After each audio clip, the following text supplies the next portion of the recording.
साथियों जोहार। सभी साथियों का मैं बहुत बहुत स्वागत करता हूं। आइए सबसे पहले मैं बात करता हूं यहाँ पे कि आज जो है झारखंड के उन बेरोजगार युवाओं के लिए फिर से एक खुशी खबर है, अच्छी खबर है, बेहतर खबर है। मैं सभी साथियों से पहले ये निवेदन कर रहा हूँ कि आप प्लीज़ वीडियो को कहीं पे भी स्किप ना करें, पूरा वीडियो को ज़रूर देखें, पूरे वीडियो को सुनें, तभी आपको सारी चीज़ें बहुत बेहतर तरीके से आपके जहन में उतर सकती हैं। आइए मैं बात कर रहा हूँ एक खुशखबरी के बारे में, बल्कि एक नहीं बल्कि मैं दो खुशखबरी के बारे में बात कर रहा हूँ यहाँ पे। पहली खुशखबरी तो जो सरकार ने जेपीएससी के अभ्यर्थियों के लिए दे रखी है कि मैं बताऊंगा उस खुशखबरी के बारे में। दूसरी खुशखबरी के बारे में बता रहा हूँ कि जेएसएससी के द्वारा ये कुछ दिनों के बाद यानी कि इसी महीने में बहुत सारे यानी 26,000 और इधर 3200 के आसपास लगभग नए शिक्षकों की बहाली के बारे में जिक्र दिखा जा रहा है। तो जाहिर सी बात है कि हम इसे अच्छी खबर मानेंगे और झारखंड के उन बेरोजगार युवाओं के लिए जो लगातार अपनी तैयारी को लंबे समय से कर रहे थे, अब उनको अपनी तैयारी पे अब एक धार देने की ज़रूरत पड़ चुकी है। आइए हम बात करते हैं कि क्या है वो विज्ञापन, क्या है वो वैकेंसियाँ जिसके बारे में पिछले लंबे समय से बहुत सारे अभ्यर्थी इंतज़ार कर रहे थे और उस इंतज़ार को अब ख़त्म होने में महज इसी महीने का बस देरी है, बस इसी महीने की देरी है। आइए बात करते हैं। सबसे पहले मैं बताना चाहूँगा आप लोग को कि जेपीएससी के द्वारा एक बड़ी खबर सामने आएगी आप लोगों को इसी जून के लास्ट वीक में कि 11वीं जेपीएससी जिसका आप लोग बेसब्री से इंतजार कर रहे हैं।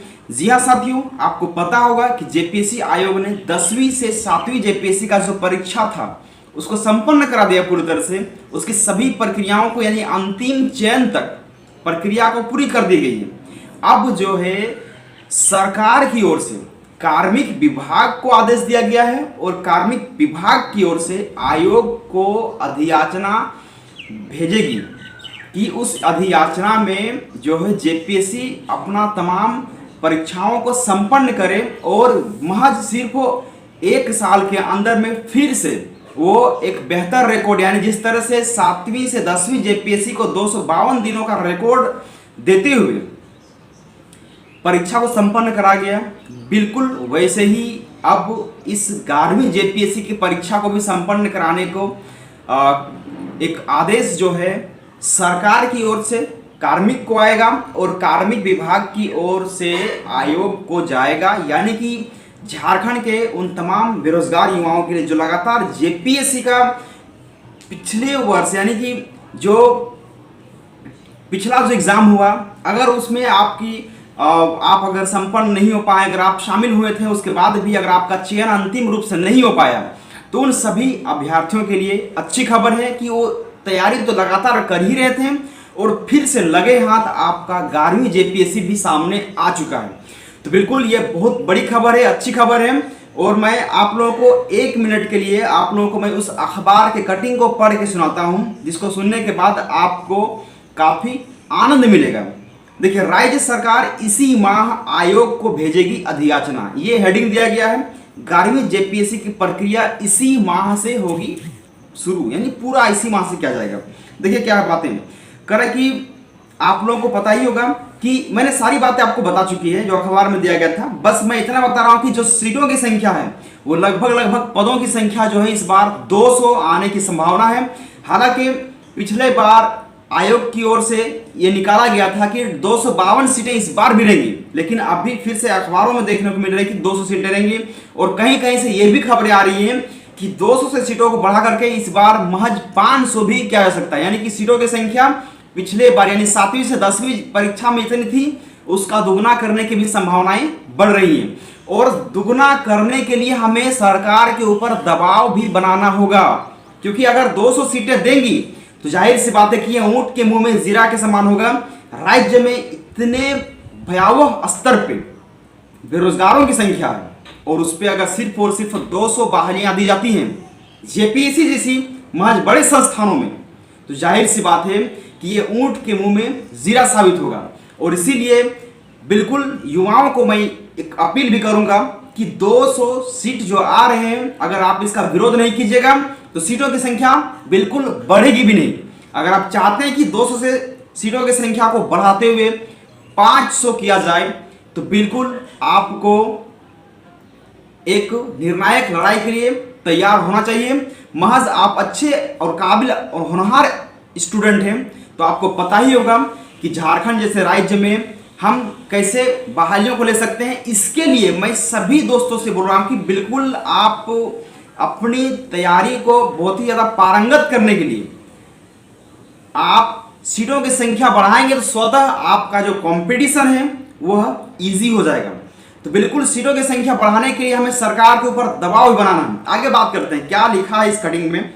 देखिए साफ साफ कहा जा रहा है कि पहली, दूसरी, तीसरी, चौथी, पांचवी और छठी जेपीएससी में लगातार महज बहुत लंबे समय के बाद भी उन प्रक्रियाओं को पूरा करवाने में वो सामर्थ नहीं हो पाई।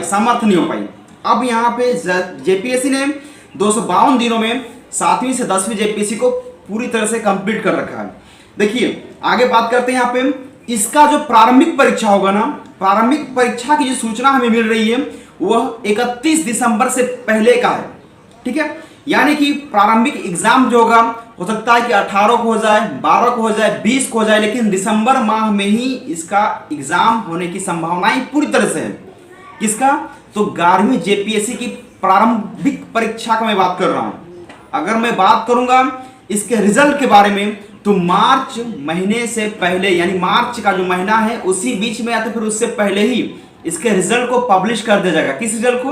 तो प्रीलिमिनरी रिजल्ट को, यानी जो भी मतलब कि पीटी का परीक्षा होगा उसका रिजल्ट संपन्न करने के लिए, उसके परिणाम को जारी करने के लिए आयोग ने समय सिर्फ दिया है आपका मार्च का। मतलब कि अच्छी खबर है, लेकिन हमें दबाव बनाना है इसी बीच में कि सीटों की संख्या बढ़ाई जाए। सीटों की संख्या कम रहेगी तो चयन प्रक्रिया में लगातार बहुत सारी बाधाएं उत्पन्न होगी, इसलिए सीटों की संख्या बढ़ेगी तो बहुत सारे बेरोजगार युवाओं को अच्छा, बढ़िया और बेहतर मौका मिलेगा। बस इसीलिए मैं सीटों की संख्या बढ़ाने के विषय पे मैं बात कर रहा हूं। आइए बात करते हैं इसके बाद दूसरी खबर। दूसरी बड़ी खबर क्या थी? इस शिक्षकों की बहाली को लेकर के एक बड़ी खबर आई हुई है। राज्य में लगभग 26,000 शिक्षकों की नियुक्ति शुरू होगी और उसकी प्रक्रिया जो है इसी यानी कि जून माह में ही शुरू होने की संभावनाएं हैं। जिस तरह से जेपीएससी की प्रक्रिया जो है जून माह के अंतिम सप्ताह से फॉर्म फिलअप या फिर अधियाचना आने की संभावनाएं पूरी तरह से हैं। क्योंकि मैंने एग्जाम का जो परिणाम आया था उसके 2-3 दिन के बाद ही मैंने पता भी किया था आयोग में, तो आयोग के द्वारा जानकारी मिल रही थी कि 15 दिन तो नहीं लेकिन कम से कम 1 महीने के अंदर मैं आप लोगों को अधिसूचना दे दूंगा। आप लोग 11वीं जेपीएससी की तैयारी में लग जाइए। देखिए 7वीं जेपीएससी में तो विवाद है ही, जब तक से मार्कशीट को जाहिर नहीं किया जाएगा तब तक ये मुद्दा विवादित रहेगा। और मार्कशीट को जारी कब किया जाएगा पता है? जब इसकी जो 11वीं जेपीएससी है इसकी परीक्षा नजदीक रहेगी, जिस समय स्टूडेंट जो है अपने परीक्षाओं की तैयारी में लगे रहेंगे, उस समय मार्कशीट को जारी किया जाएगा।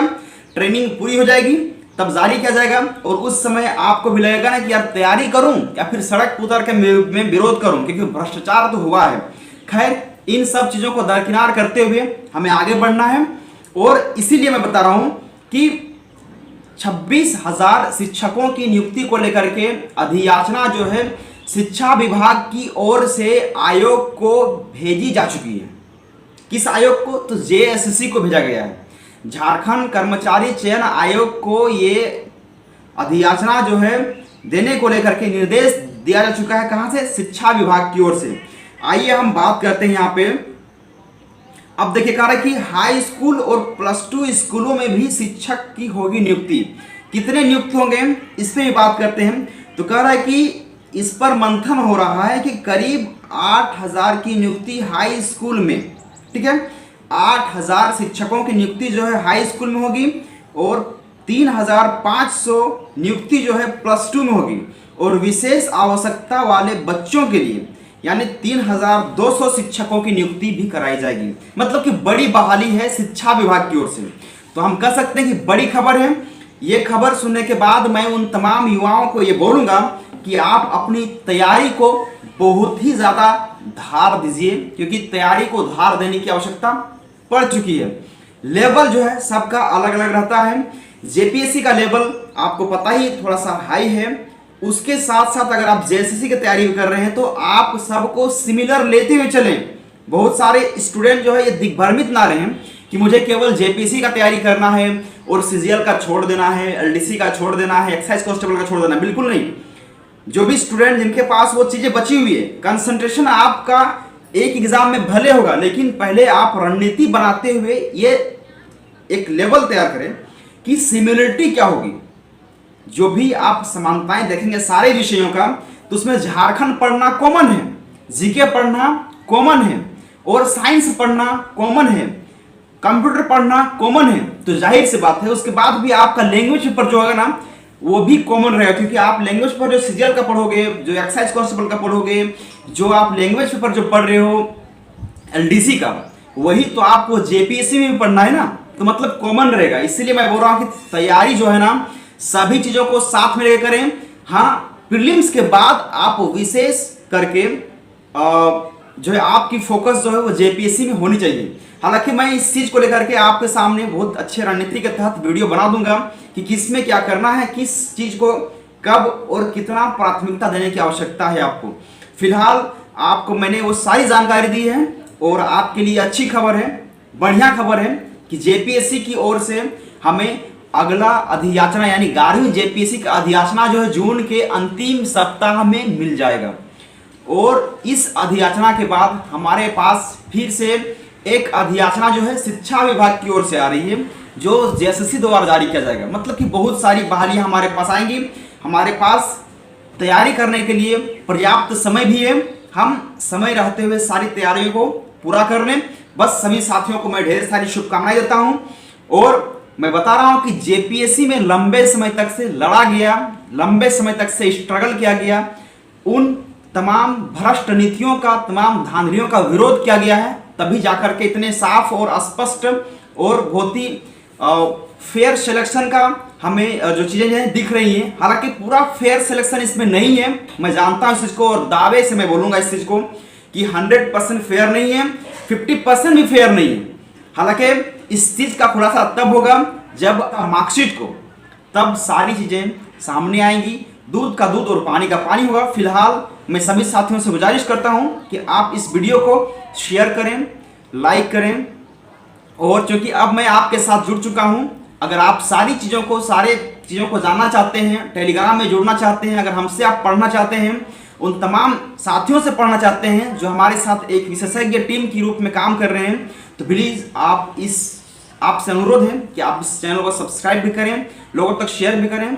और गुजारिश है आपसे कि आप समय के साथ अपना रूटीन बनाते हुए अच्छे से पढ़ाई करें। चलिए, सभी साथियों का बहुत बहुत शुक्रिया, धन्यवाद। जय हिंद, खतियानी जोहार। छात्र एकता जिंदाबाद, छात्र एकता जिंदाबाद।